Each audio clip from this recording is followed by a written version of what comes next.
Doctor अंजन कपूर जी, हिमाचल। राधा बल्लभ जी रहता हूँ। महाराज जी, आपके चरणों में कोटि कोटि प्रणाम। महाराज जी, आपकी शरणागति से व राधा नाम कृपा से जीवन में असीम परिवर्तन आया है व जीवन जीने की एक नई दिशा मिली है। गुरुदेव, मैं एक आयुर्वेदिक चिकित्सक हूँ व मुख्यतः किडनी फेलियर्स और डायलिसिस पेशेंट्स को भी देखता हूँ। गुरुजी, किडनी मरीज, डायलिसिस मरीज इस बीमारी से मानसिक रूप, शारीरिक रूप और आर्थिक रूप से बहुत कमजोर हो जाते हैं। हमने उदाहरण के तौर पर आपकी प्रतिमा क्लिनिक पर विराजमान भी की है। कोई मरीज जब बीमारी से परेशान हो तब उसको आपका उदाहरण देते हैं और मोटिवेट करते हैं और राधा नाम जप करने का प्रेरणा भी देते हैं। महाराज जी, आपके श्री मुख से कृपया किडनी मरीजों को संदेश दें जिससे उनको मानसिक शारीरिक शक्ति मिल सके। महाराज जी, सबसे पहली बात यह है कि जहाँ हम ये स्वीकार करते हैं कि हम मरीज हैं, सबसे पहला निगेटिव भाव ये हमारे जीवन को नष्ट करने वाला होता है। हमने आज तक अपने को स्वीकार ही नहीं किया कि मैं किडनी मरीज हूँ। अगर स्वीकार कर लें तो हम बिस्तर से न उठ पाएं। हमारी जो दिनचर्या है, रात्रि को उठना और पूरा सब, ऐसे हम अपने को मरीज नहीं स्वीकार। तो मरीज तो है ही शरीर, पर हमने स्वीकार नहीं किया। तो उससे क्या हो गया कि हमारे अंदर एक प्रसन्नता रहती है। पहली बात, किसी भी मरीज को अपने में मर्ज नहीं देखना चाहिए। शरीर रोगी है, आप अविनाशी भगवान के बच्चा हो, तुम्हारे ऊपर कोई रोग नहीं। हम उस रोग को स्वीकार करते हैं अपने ऊपर, तब अप डाउन हो जाते हैं। और दूसरी बात यह है, जब एक दवा में इतनी सामर्थ्य है कि यहाँ लगा दी जाए, शून्य कर दी जाए, तो यहाँ ऑपरेशन होता है, हम देख रहे हैं पर हमें कष्ट नहीं है। तो क्या भगवान नाम में इतनी सामर्थ्य नहीं कि हमारी किडनी फेल है और ये मैं देख रहा हूँ पर आनंदित हूँ? विचार करना। धन्वंतरी जी ने समस्त आयुर्वेद को शोध करके ये निकाला कि अच्युत गोविंद नाम में जो औषधि पावर है वो किसी औषधि में नहीं है। जो रोग निवारण की सामर्थ्य भगवान के नाम में है वो और किसी औषधि में नहीं है। तो हम नाम जप करें और विचार करें कि नाम, देखो तुम्हारे सामने बैठे हो, डायलिसिस होता है और ये किडनी ऐसी बुरी तरह से खराब है, पोलिसिस्ट किडनी, 6-6 इंच 9-9 इंच उसका आकार बढ़ जाता है।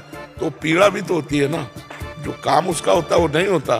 तो अगर आप अपने में उत्साह रखोगे तो रोग आपको परास्त नहीं कर पाएगा। तीसरी बात यह है कि जब हमारा शरीर रोग युक्त हो चुका है तो हमको अपने दिमाग में बैठा लेना, मरना एक बार ही है, 100 बार नहीं।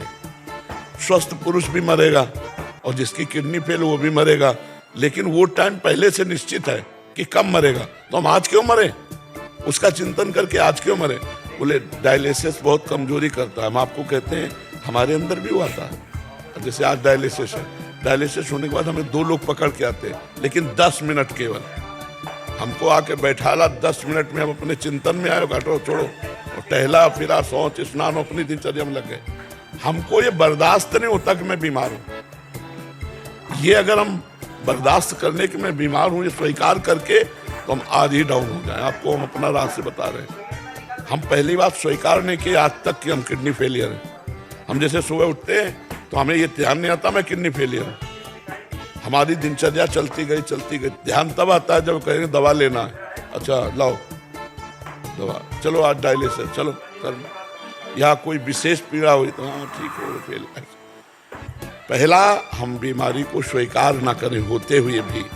दूसरा, हम ये विश्वास करें कि जब एक शून्य की सुई लगा देने पर हम अंग को चीर फाड़ देखते रहते लेकिन कष्ट नहीं होता। तो ये सामर्थ्य जो भगवान की तरफ से आई इसमें दवा में, वो नाम में बहुत बड़ी सामर्थ्य है। राधा नाम में हम नाम जप करें और प्रसन्न मुद्रा में रहें, मरने का भय त्याग दें, क्योंकि मृत्यु एक बार होगी, वो सबकी होगी, मेरी नहीं, सबकी होगी। और सबको कष्ट है।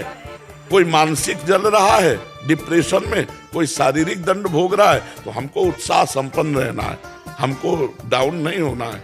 अगर हम भगवान के भरोसे हैं तो अर्थ संबंधी चिंता नहीं करनी चाहिए, क्योंकि तुम्हारे पास कुछ तो होगा। मेरे पास कुछ नहीं था, तब मैं निराश नहीं हुआ। तो आज भगवान को लगा कि इसको जरूरत है, तो व्यवस्था कर दी उन्होंने। नहीं कि हमने कहा नहीं किसी से, अपने आप व्यवस्था है। देनहार कोई और है, देत रहे दिन रहे। तो आप कह दोगे आप बाबा जी, तो हम वही बाबा जी हैं जिसको खाने को नहीं मिलता था, जिसके दवा के पैसे नहीं थे, लेकिन भगवान के भरोसे हैं। तो तुम क्या भगवान के भरोसे नहीं हो सकते? कई जगह ऐसी व्यवस्था देखी गई कि डायलिसिस फ्री होता है, नहीं होता। भगवान संयोग बना देंगे। अर्थ से आप परेशान मत हो, रोग से आप निराश मत हो, तो आप उत्साह संपन्न रहेंगे। तो तब जैसे हम प्रसन्न मुद्रा में हैं तो रोग का हमारे ऊपर कोई प्रभाव नहीं पड़ रहा, न चेहरे पे पड़ रहा है और ना हमारी दिनचर्या पे पड़। अब जैसे सूजन ये थोड़ा, अब किडनी खराब तो अपना हो, लेकिन हम इसको कुछ नहीं गिनते। अब आदमी, गृहस्थ आदमी क्या होता है कि भोग प्रधान जीवन रहा, अब उसको भोग का अब वो सब गया, अब अर्थ गया, जीवन निरर्थक उसके समझ में आता है। अगर नाम जप करता हो तो जीवन सार्थक समझ में आवे, तो कितना बढ़िया है, भगवान ने भोगों से बचा लिया।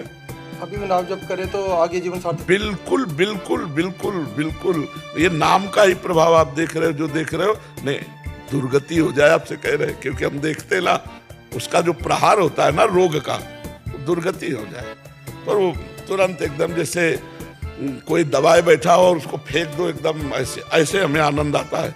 वो केवल भगवान की शरण में, भगवान के नाम से। और ये पक्का कि मरूंगा एक दिन, और सबको एक दिन मरना है, तो मुझे आज क्यों मरना है? मैं आज आनंदित रहूं, जैसा जीवन दिया उसी में मैं आनंदित रहूं।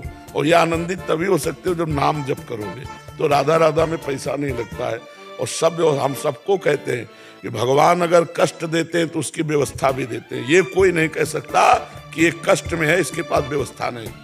भगवान व्यवस्था जब सबकी करते हैं तो हमारी भी करेंगे, ऐसा सोचना चाहिए।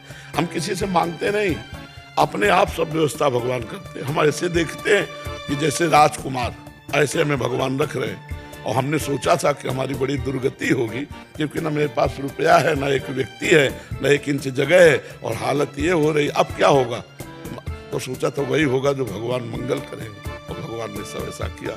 एकमात्र भगवान से जुड़ने से हर समस्या का समाधान है। अगर भगवान से नहीं जुड़े तो समस्या ही समस्या है, समस्या ही समस्या है। तो जो स्वस्थ है वो क्या समस्या से रहित है क्या? आप देखो ना, अंदर जलते रहते हैं, वासना उनको जलाती रहती है। नाम जप, भगवान का आश्रय, ये सबका मंगल करने वाला है। और कभी कोई निराश ना हो, भगवान सबको देख रहे हैं। अगर आपके हृदय में कोई ऐसी बात हो कि आप किसी से कहना चाहते हैं सहयोग के लिए, तो किसी से मत कहना, भगवान से कहना। और ऐसी अलौकिक व्यवस्था करेंगे तो पूछो मत। तो भगवान के हमने देखा कि हर व्यवस्था उनकी तरफ से ऐसे होती है। तो ये नहीं कि हम ही के, सारे जगत की करते। देखो पशु पक्षी जो एक कुंतल मांस खाता है पशु, भगवान उसका भी पेट भरते हैं, चींटी का भी पेट भरते हैं, हाथी का भी पेट भरते हैं। हमें उस भगवान पर विश्वास रखना चाहिए और नाम जप करता रहे, भगवान का आश्रय ले ले, हर दुख का निवारण हो जाए। हरि स्मृति सर्व विपद विमोक्षण।